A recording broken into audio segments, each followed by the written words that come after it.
సీతమ్మ హనుమతో అంటుంది, నేనే కాదు రాముడు కూడా ఒక తప్పు చేశాడు అని.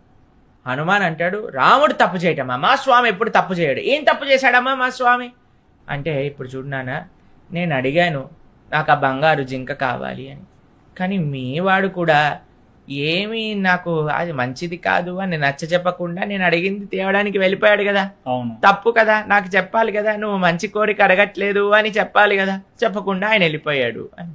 సరే హనుమ అనుకున్నాడు, సరేలే పాపం మా స్వామి నువ్వు అడిగావని తెచ్చాడు, సరే తప్పు అంటున్నావు కదా.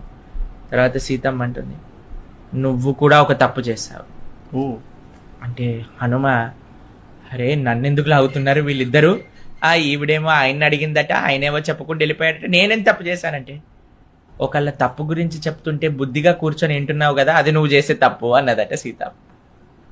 వేరే వాళ్ళు ఏదో చేశారు అనే విషయాలను తరచుగా మనం మాట్లాడుకోవటం, దాని గురించి విశ్లేషణ